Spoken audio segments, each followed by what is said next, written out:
Okay, number 3 as we head west is Lipin Point. Lipin Point. Holy cow. Unbelievable. You get a lot of different views of the Colorado River now. To my right and to the left, and you can see the rapids as well. And look, I got the whole place is empty.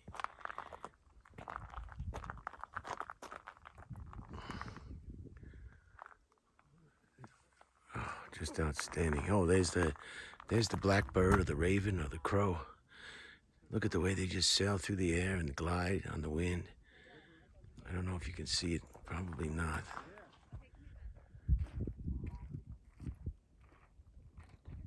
They're just amazing. Okay, let's go to the first one. This is the Hance. You're looking at the Hance Rapid, H-A-N-C-E. It's the Hance Rapid. It's hard to imagine the power of the Hance Rapid from this distance, 3.8 miles away. Closer to its roar, it is clearly one of Grand Canyon's most hazardous rapids, as the Colorado River falls the height of a 3-story building.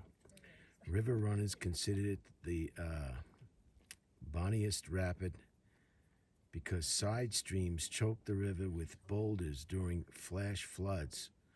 Boatmen maneuver in fast water around ragged rocks, threading the river's massive waves and terrifying drops. Modern rubber rafts and controlled water releases from Glen Canyon Dam may have taken a bit of the punch out of Hance, but plenty remains. Seasoned guides and novice paddlers give the rapid its dues as their stomachs rumble and the adrenaline rises above the approaching this treacherous white water. So that's the other dam. It's the Hoover Dam. It's one of the dams on the Colorado River, and the Glen Canyon Dam. Now there's another one, but I don't recall what that is at this time. And here you go. Let me get this back for you. And that's what we're looking at right there. And this rapid is named after John Hance, the South Rim's first white settler to reach some of his mining claims. So they named it after the gentleman who was looking for precious stones and useful resources. And they look at this view. I mean, this Grand Canyon is just unbelievable. I guess the reason I'm doing this again is for people, for reasons of inability to get around, or they're challenged medically. They can look at these videos and at least get a bird's eye view if they've never seen this. This is 23 miles from where I was, down at the entrance of the South Rim, where the entrance of the park. So this is just massive. It's just, I was telling people on the phone, it's the most breathtaking place that I've ever seen. No exaggeration. So we've got the river snaking through over here on the right. And then we've got the rapids.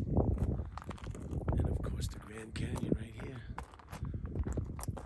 Keep giving you the better view here. It just keeps getting better and better. And there's nobody here. Look at this. There's nobody here. There's no crowds.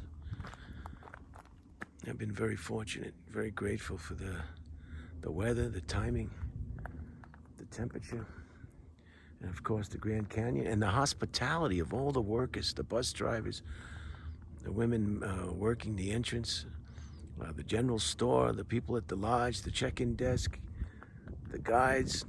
Everybody was just wonderful. No one was short with me.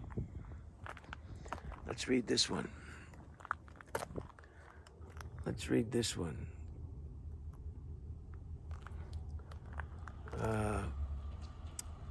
Rock bottom. What lies under all these layers of rock? The answer is in the view. Trace the Colorado River from right to left. Right to left. Find where the river meets the basement rock. All right. And they're calling it a VISHNU. VISHNU. Basement rock. And you have literally hit rock bottom. This is where the river starts, its toughest and last cut. These hard, ancient rocks resist erosion, confining the river in its granite gorge. It took more than 5 million years, grinding through more than 4,000 feet of younger rocks. But the river did it. It still cuts today, but the mighty Colorado will uncover no more rock layers. It has reached the very foundation of the continent. Jesus. All right, I don't know if you can see exactly what they're talking about. Here's something. It says, how can water cut rock? It uses other rocks. Water makes liquid sandpaper out of tiny rock particles that scrape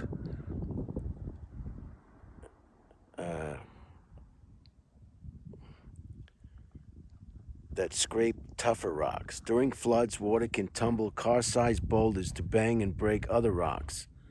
A lot of rock and roll goes on beneath the surface of the Colorado River, especially when the sediment volume is turned on high. Okay, so that's a great little explanation of how rocks can be cut into gorges and look at this look at this cliff. That's certain death right there. And that's why they have the railings here. 7 minutes and 33 seconds. And again, this is Lapin Point.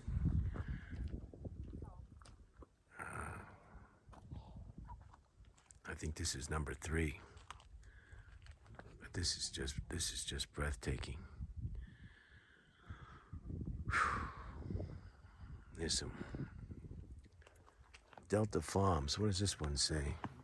1,000 years ago, wood smoke curled up from the farming village on the riverside delta below you. Name Unkar Delta, UNKAR. Many such villages have dotted Grand Canyon's bottomlands since ancient times. Corn, beans, squash, and cotton grew between scattered houses and storage buildings in the delta, carefully tended in terraced fields. The ancient Pueblonians knew this land well. They complemented their crops with wild game and plants, hunting and gathering from the inner canyon and high plateaus. Seasonal farming plots on the North Rim provided even more food. Today, the rich oral histories of many modern tribes remember Grand Canyon as their ancestral home. Wow. And there you go. Yeah, I think you can see that there. So people have lived here for millennium. I guess that's a good word for that. Just forever. As long as there were people here, they were here for a long time, unmolested by modern technology and tourists, and just ate their mule deer and just self-sustained themselves living off the land. How beautiful. Imagine living here. All these people that live here work at the national park. They're so fortunate.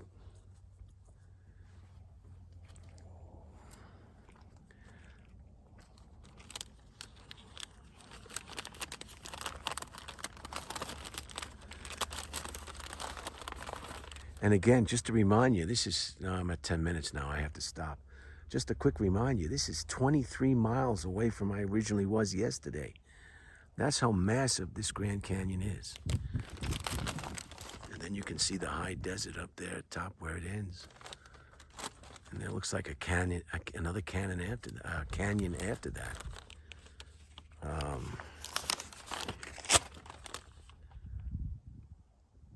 So this will be number 3. This will be a presentation or video number 3 on the 1st of December. Also a note, Congress started the National Park Service in 1916.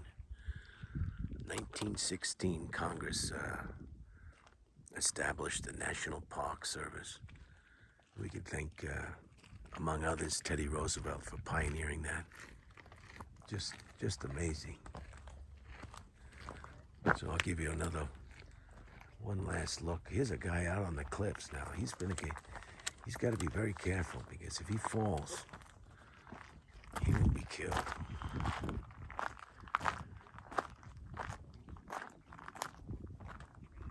You know, you gotta watch out. Let me maybe this will be the last shot of this guy. You see him? It's right on the cliff. And he's just taking a chance, I guess. All right, that's it. I got to end this one. It's getting too long. I hope you enjoyed this one as much as I did. And I hope I gave you some useful information as well.